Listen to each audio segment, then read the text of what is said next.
El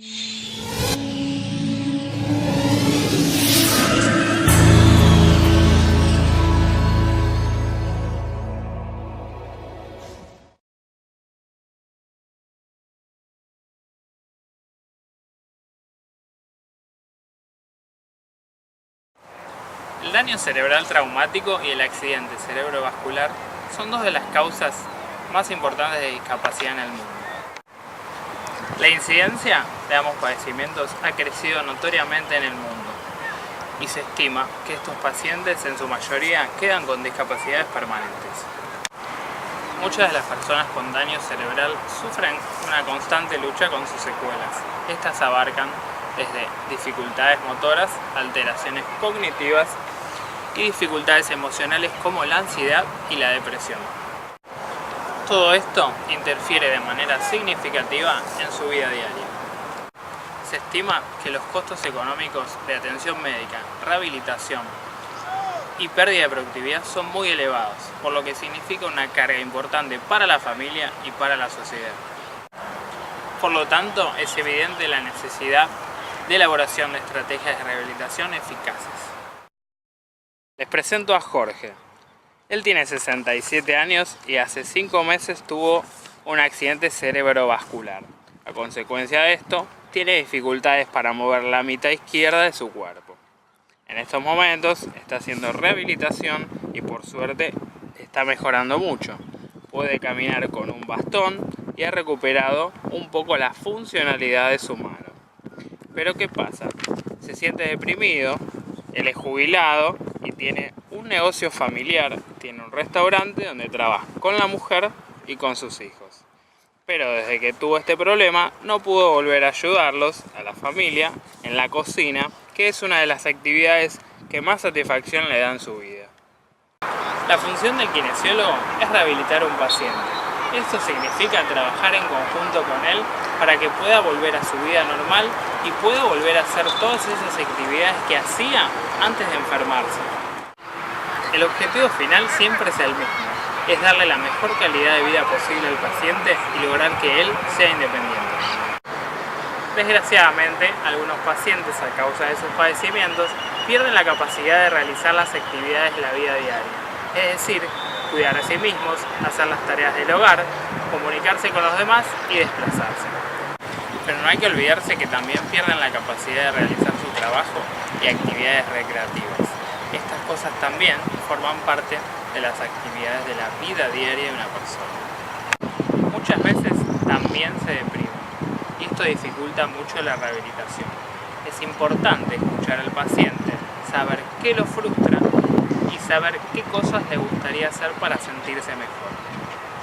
Por más que yo les diga que Jorge está mejor y que ha logrado muchas cosas en estos últimos 5 meses, como levantar más la punta del pie al dar el paso, tener una postura más equilibrada o alcanzar objetos de manera eficiente con su brazo enfermo, no podría decir que la rehabilitación es exitosa, sino hasta que él pueda lograr volver al restaurante, ayudar a su familia, aunque sea con actividades sencillas y adaptadas a sus nuevas capacidades.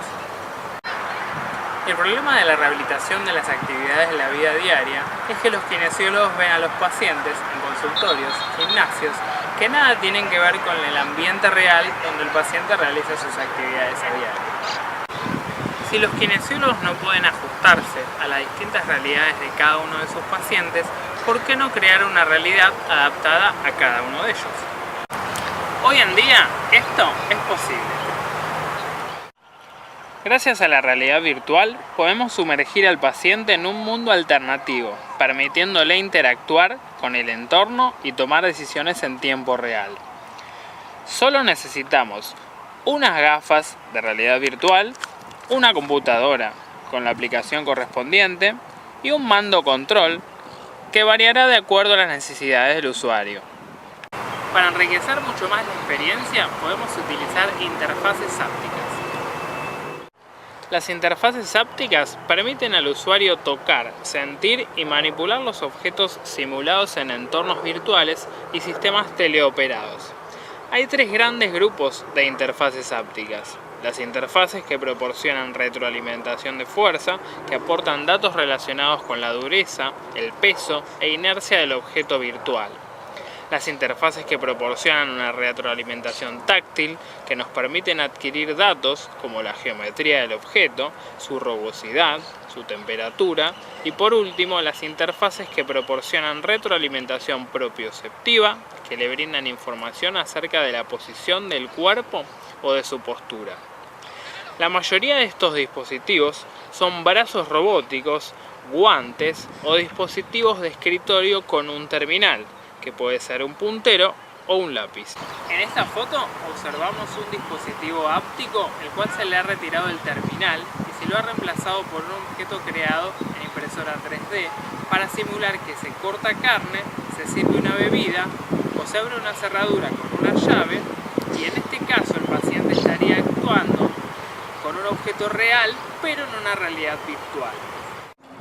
De esta manera, combinando la realidad virtual y los dispositivos ápticos, podríamos, por ejemplo, sumergir a los pacientes en una ciudad virtual donde se le planteen distintos objetivos y así, a través del juego, estimular no solo la parte física, sino también la cognitiva, ya que no solo deberá moverse por la ciudad e interactuar con objetos, sino también deberá utilizar su orientación temporoespacial y la memoria. Por medio de la realidad virtual podemos crear aplicaciones para evaluar a los pacientes de manera relevante en las actividades de la vida diaria. Esto tiene un nivel de realismo que es inalcanzable por otra técnica y que además tiene el potencial de enseñar habilidades de relevancia práctica. ¿Se imaginan qué productivo sería sumergir a Jorge en una cocina de realidad virtual? De esta manera, él podría interactuar con los utensilios de la cocina y los alimentos. Además de ser motivador para él, nosotros tendríamos la posibilidad de verlo en acción y poder ver dónde están los déficits que él tiene para poder planear cómo mejorar y adaptar los movimientos que él necesita hacer.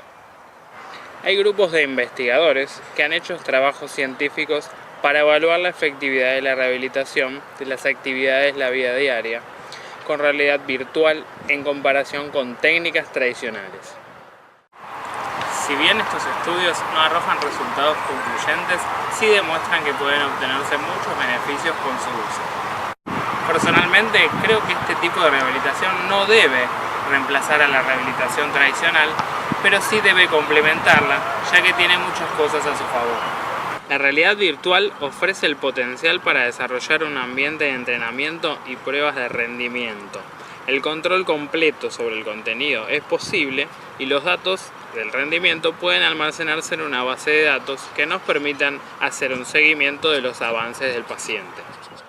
Además, me parece importante recalcar que para tener una neurorehabilitación exitosa, esta debe contar con 3 parámetros importantes, que son la repetición, la retroalimentación y la motivación del paciente. La repetición es importante para el aprendizaje motor y para que tengan lugar los cambios corticales que los originan. Pero no es la repetición por sí sola la que causa el aprendizaje motor, sino que debe ir ligada a una retroalimentación sensorial sobre el resultado de cada uno de los movimientos. Por otro lado, para realizar una y otra vez las actividades requeridas es fundamental la motivación del paciente, ya que de esta manera las sesiones se hacen mucho más amenas y se logra una mejor adhesión al tratamiento. La realidad virtual nos aporta sobre todo en cuanto a la retroalimentación, haciendo que las experiencias sean lo más realistas posibles y con la motivación logrando enganchar a los pacientes desde la actividad recreativa. Por último, la realidad virtual nos ofrece trabajar con los pacientes de una manera segura, eliminando los riesgos causados por los errores.